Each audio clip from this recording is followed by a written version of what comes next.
Buenas tardes, buenos días. Espero que te haya ido muy bien en Semana Santa. Ya hayas descansado porque han sido días muy pesados estos de estar encerrados.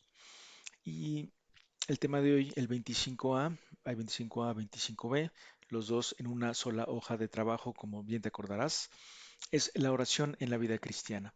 Entonces, 25 y 26 es oración. Aquí vamos a ver la parte introductoria o una especie como de tratado general más o menos de la oración. Acabamos nuestro temario hace ya unas semanas. Estamos completando la explicación. El ser cristiano obra como cristiano, vive como cristiano o celebra y habla como cristiano. Esto lo vimos la semana pasada, fue liturgia. Celebra y vive, vive como quien es. Y en cambio hablar se refiere a la oración del cristiano. Esta es la presentación que vamos a hacer ahorita. ¿Ok? ¿Cómo habla el cristiano? De una manera peculiar de hablar, distinta a las demás. Y este dibujito, la interpelación, lo que intentaba para dialogar con el alumno en clase es mostrar que la oración del cristiano a lo largo de la vida cambia. O sea, la oración de un niño, pues va a ser, Dios mío, que salga postre que me gusta, ¿no? En la comida. Oye, qué bueno, muy bien. De un puberto, pues va a ser muy distinto. Que no venga mi mamá a decirme no sé qué cosa, que me den permiso para lo que fuera, etcétera. La de un adulto es de otra manera. Te pido por mi mujer, por mis hijos, etcétera, ¿no? Y así todas. Entonces la oración cambia. El cristiano va cambiando la manera de hablar con Dios conforme pasa su vida. Aquí la clave de lectura es que lo que se cree, que fue lo que vimos sobre el ser cristiano, se vive liturgia y se celebra, se vive moralmente de una forma determinada y se reza. Aquí estamos hablando de cómo reza o cómo habla el cristiano. Como siempre, Jesucristo va a ser el modelo. El cristiano aprende a ser hombre y a ser cristiano. Cristiano significa que viene de Cristo, lleno del Espíritu, viendo a Cristo. Viendo a Cristo sé cómo debo comportarme, vivir, ser. Aquí también hay varias partecitas. Por ejemplo, en esta presentación son tres grandes partes. Aquí vamos a empezar hablando de la oración en el Antiguo Testamento, cómo era, de manera muy general. Luego la oración en la plenitud de la iglesia, de los tiempos, que es Jesucristo, y ahorita en el tiempo de la iglesia. Entonces vamos a hablar ahorita del Antiguo Testamento. En general, ¿qué es la oración? Quid est oratio, se diría en latín, y una definición muy sencilla, muy verdadera, es que la oración es elevar el alma a Dios o pedir bienes convenientes a Dios. Por ejemplo, alguien que está haciendo su hoja de trabajo de lectura con el alma elevada a Dios, de alguna manera, su trabajo se convierte en algo grato a Dios. Es oración, de alguna forma. Es algo que puede entregar y santificar. Otra definición de oración muy clásica y muy sencilla es diálogo con Dios. ¿Qué es la oración? Hablar con Dios. Como yo sé, no tengo que repetir fórmulas necesariamente. Ahorita hablaremos de eso. Sino como quien soy, hijo de Dios, hablo con Dios. Ayúdame, perdóname, concédeme, gracias, en fin. Entonces, la oración es elevar el alma a Dios, es pedir lo que conviene y es diálogo con Dios. ¿Todo el mundo puede hacer oración? Y la respuesta es claro que sí, porque soy hombre y tengo inteligencia y voluntad, y con la inteligencia puedo conocer a Dios de manera natural y también con la revelación, estoy llamado a hacer la oración. Soy un ser que nace en relación con Dios, en relación con mis papás. Por lo tanto, lo propio del hombre que tiene razón y voluntad y por lo tanto lenguaje es hablar y comunicarse con los que está en relación, también con Dios. En ese sentido, y está muy bien esta lámina, todo mundo está llamado a la oración. Dios llama, cuando me hace hombre, me llama, inteligencia, voluntad, imagen de Dios, hijo de Dios. Además, de manera personal, cada uno tiene sus llamadas. Ahora en Semana Santa, a cada uno nos llamó de manera distinta, Dios, por ejemplo. Yo tuve la suerte de hacer un curso de retiro y pues ahí estás todo el día platicando con Dios, ¿no? De alguna forma, o intentas, ¿no? Pero a cada uno le habla de manera distinta. Oye, ve, haz esto, ayuda a tu mamá, cambia, mejora, ¿por qué no te acercas a mí? En fin. Entonces todos estamos llamados. Luego la oración, no hay que ser ingenuos, es lucha. cuesta trabajito. La oración de Abraham y de Jacob, grandes patriarcas del Antiguo Testamento, Abraham, el de los más grandes, es un ejemplo, ¿no? Abraham vive de fe. Dios de alguna manera le pide, sal de tu casa, vete a la tierra que te voy a dar, cree en mí, te voy a dar un hijo, cree en mí. Y Abraham tiene fe, va a tener un hijo con Sara cuando ya eran Sara estéril y él muy mayor. Y Jacob lucha de alguna manera con un ángel misterioso, ¿no? Y siempre ha visto la iglesia en esa lucha, al ángel lo acaba bendiciendo al final, que la oración es lucha, es batalla, ¿no? Y es una batalla que ya está ganada, pero hay que darla. Es como en el fútbol.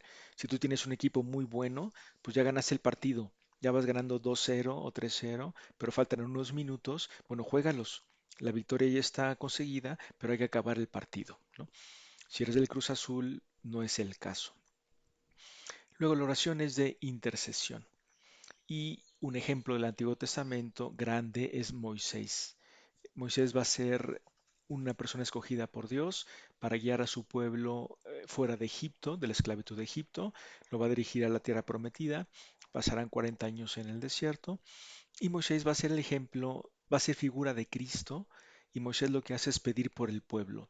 Dios mío, te pueblo por este pueblo, de dura cerviz y lo que fuera, ¿no? Si peca el pueblo, va Moisés con Dios, platica con él, pide perdón, pide ayuda, etcétera.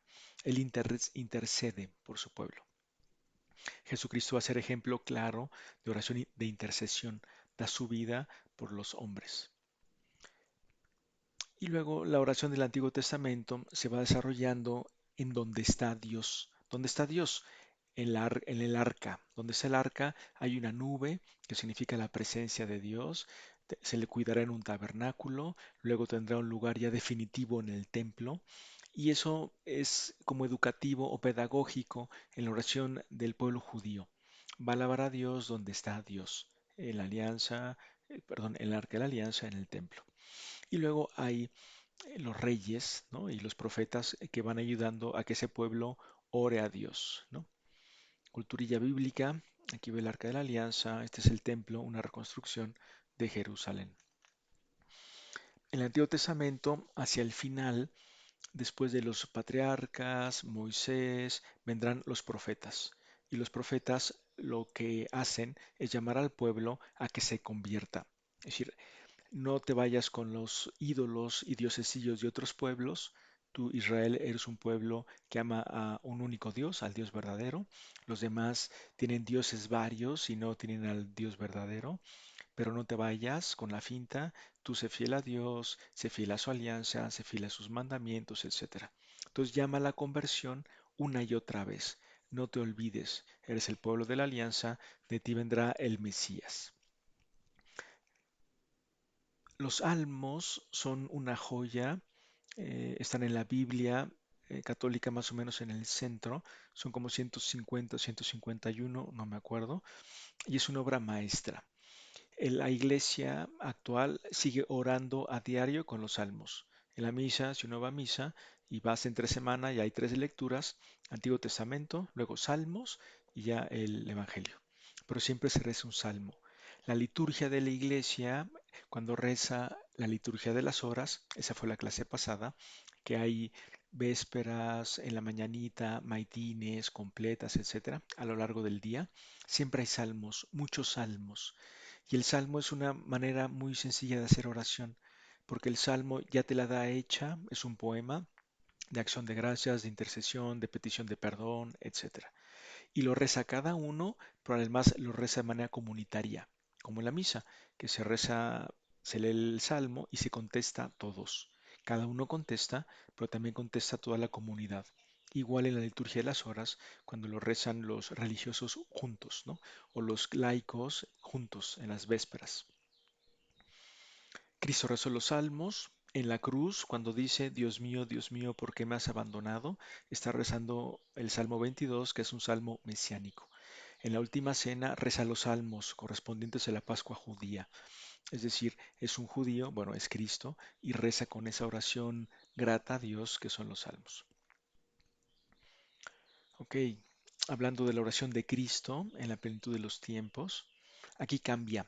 Es decir, esa oración, el Antiguo Testamento es figura de la oración de Cristo y de la oración de la Iglesia, ahora se convierte en una oración filial, cambia el modo. Yo me sé hijo de Dios por el bautizo y rezo con confianza a Dios. Quiero a Dios, confío en Dios y rezo como un hijo.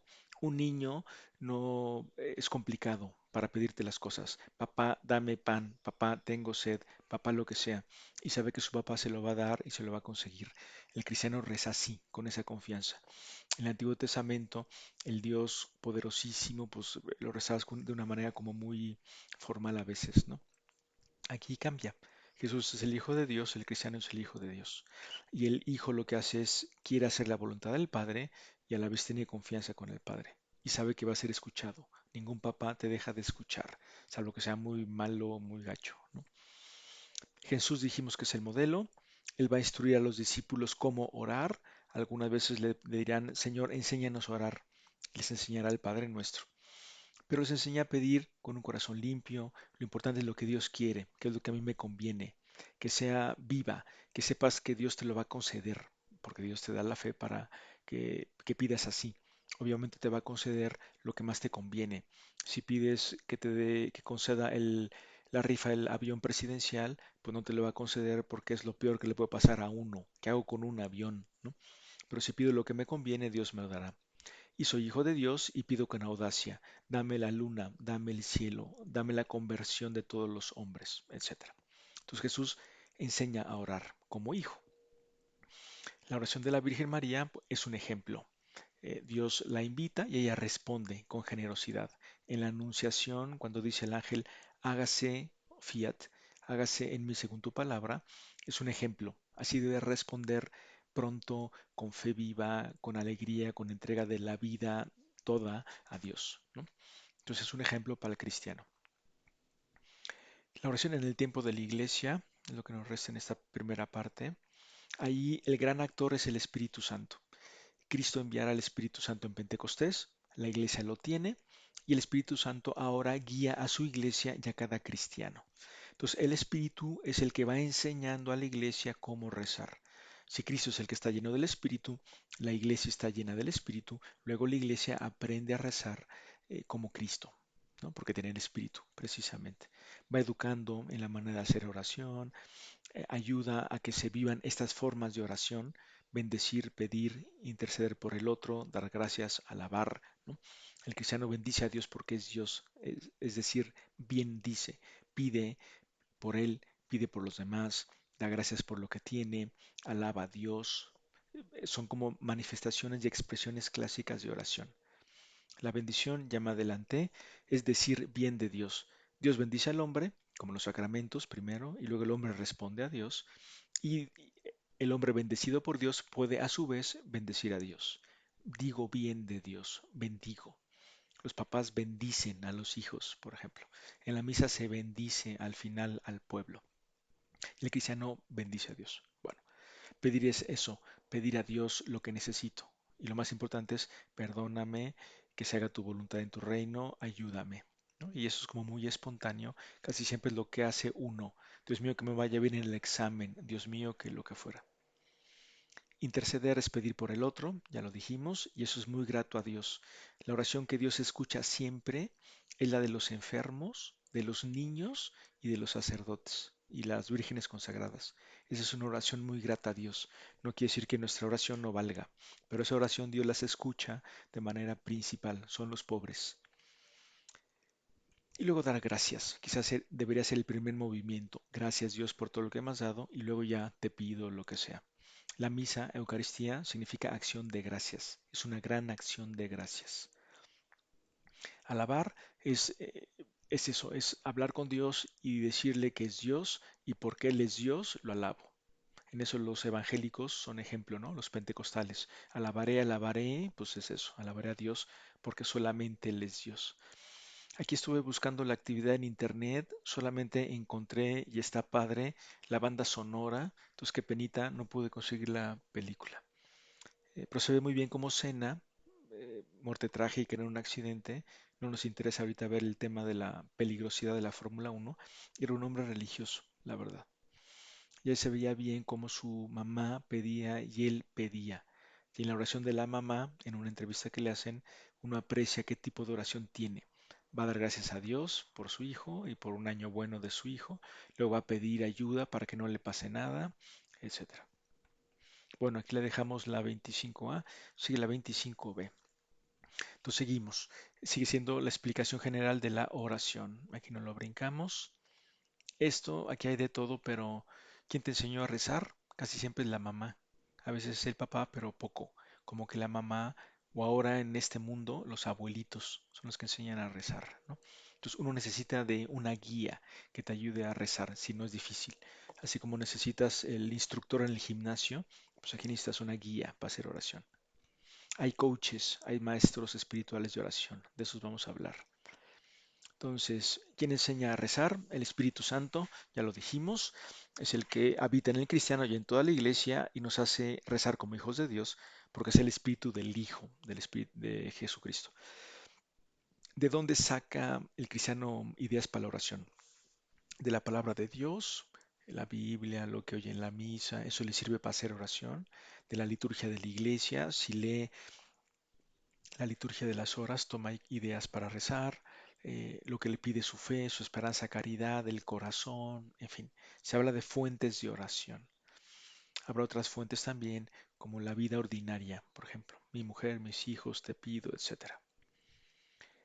Em, ok, ¿a quién dirijo la oración? Pues al Padre, también al Hijo y a veces al Espíritu Santo, es decir, al Dios uno y trino, ordinariamente al Padre. La misa es una superoración gigante al Padre. ¿Qué le ofrezco al Padre? Le ofrezco al Hijo en la Eucaristía. ¿Cómo? A través del Espíritu Santo. Pero la misa es buen ejemplo. Se dirige al Padre a la vez que se reza a Jesús y en el Hijo y el Espíritu Santo está detrás siempre. El Espíritu Santo es maestro de oración. Él enseña, ya lo dijimos y no insistimos. La Virgen también es ejemplo. Aquí lo interesante es que la Iglesia, por la comunión de los santos, ahí hablamos de Valverde, hablamos de John Wick, ¿no? O sea, los cristianos forman una unidad, unidos también con la Virgen, alaban a Dios. Entonces, también aquí lo que se añade a esta lámina es que se puede unir a la Virgen.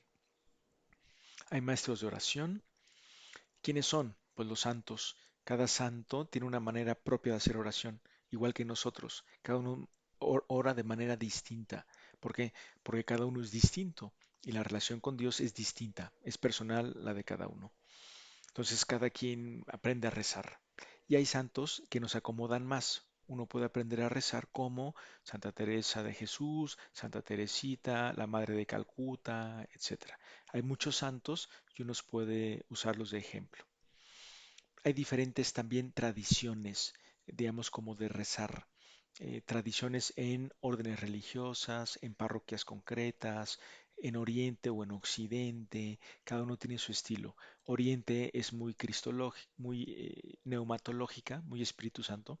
Occidente, la iglesia que uno conoce, es más cristológica. Donde aprendo primerito en la familia, que en la noche el papá y la mamá se junten a rezar un Ave María y un ángel custodio con los niños es una maravilla, que cuando se levanten gruñendo ofrezcan su día a Dios, así de rapidito, que cuando empiecen a comer bendigan la comida, el cristiano va aprendiendo a hacer oración, ¿no? Hay gente que nos ayudan, y aquí están los coaches de la oración, padres, ministros consagrados, catequesis, grupos, dirección espiritual. Los padres que están en la capilla del UP también ayudan a aprender a hacer oración, a tener vida espiritual. Entonces, si uno quiere, consigue ayuda, siempre. Hay lugares que son mejores que otros para hacer oración. El antro es un mal lugar para hacer oración, no se facilita. En cambio, una capilla sí, es distinto, es lógico. Antes las casas eran grandotas y tenían oratorios. La casa de mi abuela tenía una habitación dedicada a un oratorio, que era una especie de monte calvario ahí. Ahorita imposible. En el departamentito que uno tiene, pues agarras un rinconcito y pones tu estampita. Pero hay lugares que nos ayudan a hacer oración. La capilla, un ratito en el cuarto, mi imagencita de no sé qué. Aquí viene la segunda parte de cena, pues no hay actividad tampoco, qué pena. Aquí lo interesante es que la fuente de oración de cena era su coche. Cuando se subía al coche, cena rezaba y le daba gracias a Dios por poder correr, etcétera, ¿no? Y le enseñó el Espíritu Santo a ser maestro de oración a cena. Su lugar de oración era el coche y el Espíritu Santo le ayudaba. ¿Cuál es el lugar del cristiano común y corriente? Pues para nosotros será el aula, la biblioteca, conócela si no la conoces, tu casa cuando estudias, etcétera. ¿Ok? Bueno, aquí hay una bibliografía de la oración cristiana versus la oración oriental. Ok, se acaba la 25, ahorita va la 26. Gracias.